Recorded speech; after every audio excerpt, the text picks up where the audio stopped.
It's time to show you exactly how I automate workflows for my clients. You hear people talking about building AI workflows with your AI agent, but you don't actually see them build it. Well, in this video, I'm going to be showing you exactly that. By the end of this video, you are going to see me build a complete workflow for one of my clients that he has requested me to build.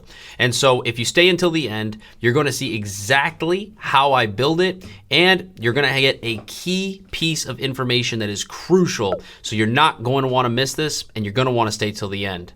Now, my name is Andrew. I run 11 AI agents across 3 different businesses, 2 of which are 7-figure companies. I've logged over 700 hours building inside of OpenClaw and building AI agents at this point, and I have scaled my AI agency to multiple 5 figures without hiring a single human employee. Now, if you get any value from this video or you like how I structure my content, I highly recommend you watch all of my content, because all of my content goes as in-depth as this video is about to. If you are a complete beginner to OpenClaw and AI agents, I break down in depth in every video exactly how to do what I'm teaching in that video for that topic.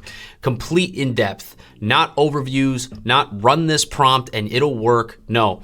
Actual breakdowns on exactly how to do what I am teaching you. Now, with that being said, let's go ahead and jump in the screen. I've already got Machiavelli, which if you're new to the channel, he is my main AI agent. But if you are a returning subscriber, returning viewer, you know who Machiavelli is. So let's go ahead and go in here.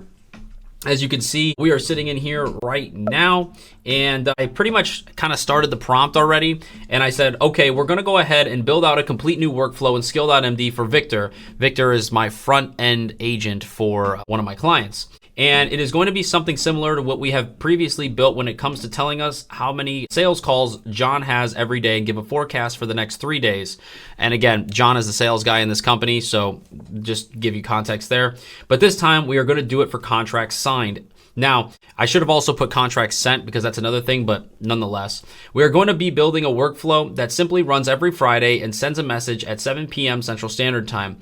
I'm going to fill you in on all the details, but I just want to prep you for what we're going to do and build. Sound good? He says, sounds good. We're building a new Victor workflow and Skill.md for weekly contracts signed reporting, running every Friday at 7 p.m. I'll wait for the details. So what I'm going to do is now I'm going to give him all of the details inside of what I want the workflow to be. So I'm just going to go ahead here and do a voice recording. So what we're going to be building is the workflow for getting Victor to send inside of the front end ops channel inside of ClickUp. And that workflow is to essentially send a message in the front end ops channel to let everyone in there know at Friday at 7 p.m. Central Standard Time how many contracts were sent this week and how many contracts were signed this week, and also how many people were onboarded this week. Okay, that is what I want this to do. Now, please ask me any questions you need in regards to any context you are missing in order to go ahead and start building this workflow out. Now, I want to state that the front end ops channel, it is a text channel inside of the CRM ClickUp that we utilize. It is not anything inside of a workspace. It is inside of the CRM. Now, this is also where Victor sends the message in order for him to go ahead and give the forecast over the next 3 days and that same day for what sales calls are going to be held, what times, and with who. So that is going to go in the same channel. So you're going to want to pull that same channel ID when you are building out this workflow, and you're going to want to utilize Victor to do this, and that's going to need to be done in the workflow. On top of that, you are going to go ahead and pull the contract sent and the contract signed from the DocuSign. Now, you have access to the DocuSign with the API, so you're going to be able to go ahead and pull that information. Please ask me any clarifying questions you need in order for you to pull off and build the rough draft of the workflow and build the Skill.md. So now I'm going to go ahead and let Machiavelli build this out. Now, some of you may be asking, why don't you use Genghis Khan to do this? Again, Machiavelli is my orchestrator. I want him to be doing all these builds. I do not want Genghis Khan to do that. Genghis Khan is just somebody who does things that I need him to do when I need them to be done. I don't really rely on Genghis Khan to orchestrate workflows and skill.mds. I leave that to my main orchestrator. Now, while he's also doing this, you will also probably be wondering, like, what are you running this on? Are you running it on ChatGPT 5.5? Are you running it on Opus 4.7? My client is currently running this I'm running this on ChatGPT 5.5, and I'm currently doing it through the OAuth. So he has a $200 a month subscription for this, and this is essentially what I'm running it on. I have used Opus 4.7 in the past. I will say that Opus 4.7 is very good, but I truly believe that GPT 5.5 is better, and I'm genuinely having a better experience with GPT 5.5 rather than utilizing Opus 4.7. Plus, it is much more cost effective. Now, while Machiavelli is building all this out, I do want to state the following. If you are interested in having me build your OpenClaw or Hermes agent for you, or you want me to build it right alongside with you so you can learn and ask me any questions, or you're interested in having me set up your OpenClaw or Hermes agent, I actually did just set one up for somebody who watches the YouTube videos. I can't wait to go ahead and get his reaction on video. And also, he sent me some of these messages that were just made me really, really happy to see, because it actually works. He actually spent 3+ hours trying to set it up, couldn't figure it out. I came in, did it in 2 hours flat, set him up with everything he needed in order for him to actually utilize it. And so with that being said, if you're interested in any of that, or you're wanting to just simply go ahead and have a consultation call with me and get some insight as to how you can actually go ahead and make whatever you're doing better, or maybe you're stuck on something and you want my help to fix it and get a set of actionable items that you can do and work alongside me to essentially have me dissect what's going on there and teach you some things along the way, you can go ahead and have all, if you're wanting any of those things, you can go ahead and click the link down in the description below. It will allow you to fill out a type form. If you do qualify, then we can go ahead and book a call, and you will have a call with me so you can go ahead and essentially get whatever you're wanting done. Now, he's finished here, and I want to say here, he says, I'm going to pull the existing Victor forecast workflow so I don't ask you for context for what we already have. Again, this is fantastic. Then I'll come back with this. Okay, so yes, I found the existing front-end ops channel ID, boom. Existing Victor forecast skill, boom. Before I build the rough draft plus skill.md, I need these clarifications. Week range. So this is good stuff because I didn't tell him any of this. And also, this is why I ask, please ask me any questions you need in order to have as much context as you can to build this the most effectively and efficiently the first time around. So I have less iterations and I have less opportunity for issues to come up once I'm actually running this. So the week range, essentially, should this week mean Monday 12 a.m. to Friday? Yes, that's actually really good. Contract sent. Count all DocuSign envelopes Victor sent this week, or only specific Empower contract templates? That's also a good question because they have a couple of different ones. So that actually is really, really a good point he made as well. Contract signed. Count envelopes with DocuSign status completed this week. Correct. Number 4, onboarded this week. Should this count clients Victor fully onboarded through the onboarding script, because he does do all the onboarding for clients as well. Meaning ClickUp card, yes, all this stuff. Duplicates. If one client has multiple contracts, do we count contracts or unique clients? That's a very good question as well. And then the message format. This is something that a lot of people forget about here as well. So the message format, do you want the simple report like this? Weekly front-end ops report. Contracts sent this week, contracts signed this week, clients onboarded this week. Yeah, that's actually really, really good. And then Discord confirmation. Should Victor also post a quick success and failure confirmation in his Discord report channel? Yes, he should. And I'll create a channel for him for that, and you'll be able to also see that. My recommended defaults, Monday through Friday through 7 p.m. Central Standard Time count. Actually, yes, that's completely fine. Not unique clients signed equals documents, DocuSigns completed, onboarded equals Victor onboarding completed. Simple summary only unless count is off and needs names for verification. This was really, really helpful. Like, this was genuinely helpful. Now, he says here, and he's going to continue to type probably, but he says what he's locked in all my stuff. The runtime, boom, every Friday at 7 p.m., Monday 12 a.m. to Friday at 7 p.m. ClickUp channel, front-end ops, okay, boom. Contract sent and signed, only Empower contracts Victor sends, plus manually sent DocuSign contracts if they match the same agreement titles and templates.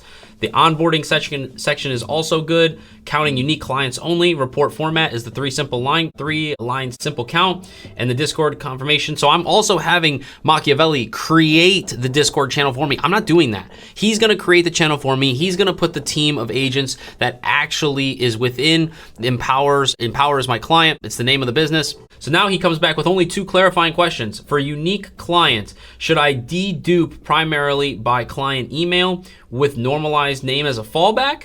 That's my recommendation. See, this is a really, really good one. So essentially, if we have 2 people with the same name, like John Doe, but they have different emails, should we look at the emails first as to count them as unique clients? That's very good. I didn't even think of that, to be honest, and the answer would be yes. And then 2, for manually sent DocuSign contracts, should I match by the template IDs Victor uses when available, or the same DocuSign envelope DocuTitle when template ID is missing? If yes to those 2, I have enough to build. And I'm gonna say yes to both of those. But I want you to hear, I'm actually gonna do this early, and I'm gonna just go ahead and show you how I implement the fallback method or the escalation method, and how clients need to, or how agents need to communicate when issues happen. So I'm gonna do that right now for you. Yes to both of those questions. That is a yes to both of those questions. That's really good information, like really good points you brought up. Now, I want to state this.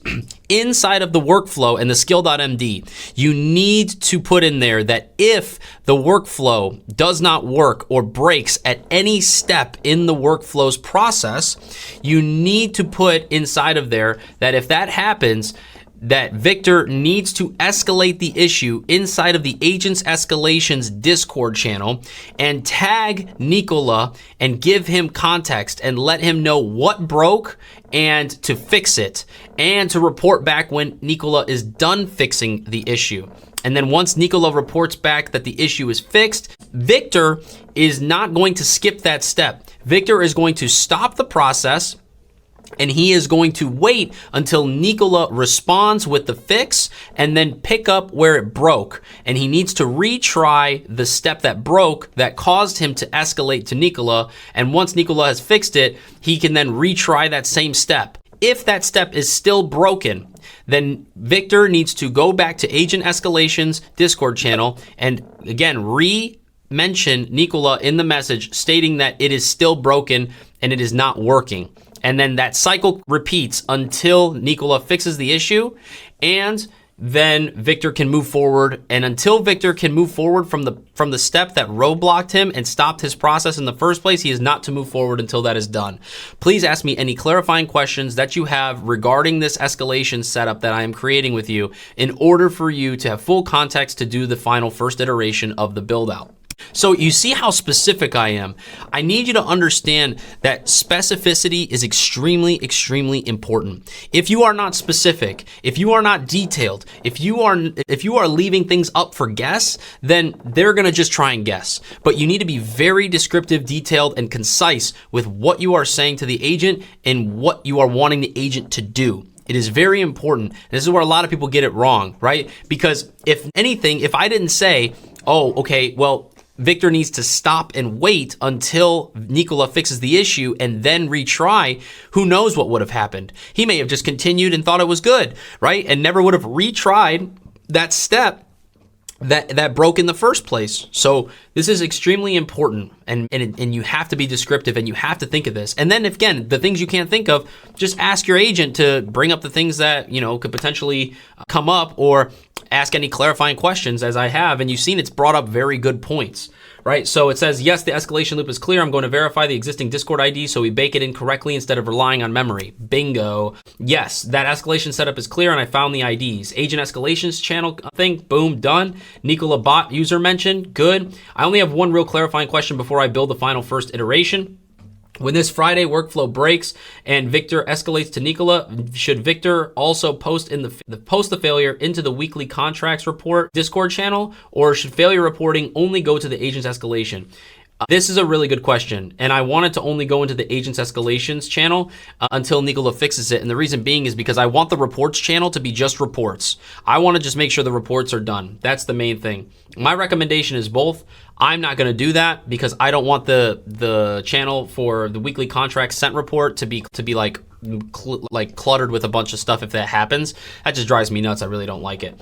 So I'm gonna go ahead here and say, hey, I don't want it to go into both channels. I only want it to go into the agent's escalation channel for Nicola to fix it. And then once it's fixed, Victor should be able to go ahead and then run the rest of the workflow and then send the report to the contract sent report. The reason being is because I want the weekly contract sent report to be like, I want that channel to be clean. I don't want there to be anything else in there other than the reports that he's giving. Does that make sense? Also, the message that is going to be going into the message format that you showed me earlier, I want that format to be sent into the ClickUp channel, just to be clear. And when you go ahead and have him send the message inside of the Discord channel, I just want him to send the message inside of the Discord channel stating that the weekly report has been posted in the front end ops channel for everyone to see. That's what I would like. Any final clarifying questions before you do the first iteration? I wanted to make that very clear to him. So now I'm gonna go ahead and let him do this, and you can just wait until I'll cut until this is actually done and we get a response from Machiavelli. Okay, so as we can see here, it is finally built, created the actual report script, updated the config, updated the skill.md with the workflow and cron ID, added the cron, starts Friday, it runs Fridays at 7 p.m. The cron ID is this, ran the syntax check and a dry run, right? And I remember I didn't even tell him to run the dry run because, again, if you watch the OpenClaw Blueprint series, if you haven't watched that, the link's down in the description below. It's the playlist. You can watch all 8 videos where I literally teach you how to go from 0 all the way to like fully built out config and like memory enhanced, all that, agents enhanced, workflow, all that stuff. You can check that out down there.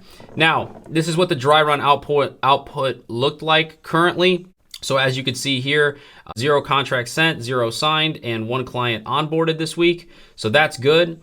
This full workflow is gonna look like this. So this is what I like to have him do. I like to have him actually tell me and run me through everything. So every Friday at 7 p.m. Central Standard Time, Victor runs this, and it runs that one. Script calculates the reporting window, boom, boom. Script logs into DocuSign, updating existing Empower DocuSign JWT credentials. I absolutely love this. And it did make the Discord channel. I didn't actually touch anything here. So the Discord channel is built. Everything is done. It ran a dry run. Everything will post. We are good to go. We are absolutely to go. And that is exactly how I build workflows, okay? It's very simple. It's not too difficult. Now, this one was an extremely simple one, but at the end of the day, when it really comes down to it, it's that simple. You might run into some issues like I did where for some reason ChatGPT 5.5 was just giving me a little bit of an error and giving me some slow issues, but nonetheless, we made it through. We fixed everything and that I had to do with that, had nothing to do with the workflow, and everything ran smoothly. It is completely done. And now we're good to go. And I'm gonna go ahead and implement that, and I'm just gonna tell him make everything live and run good.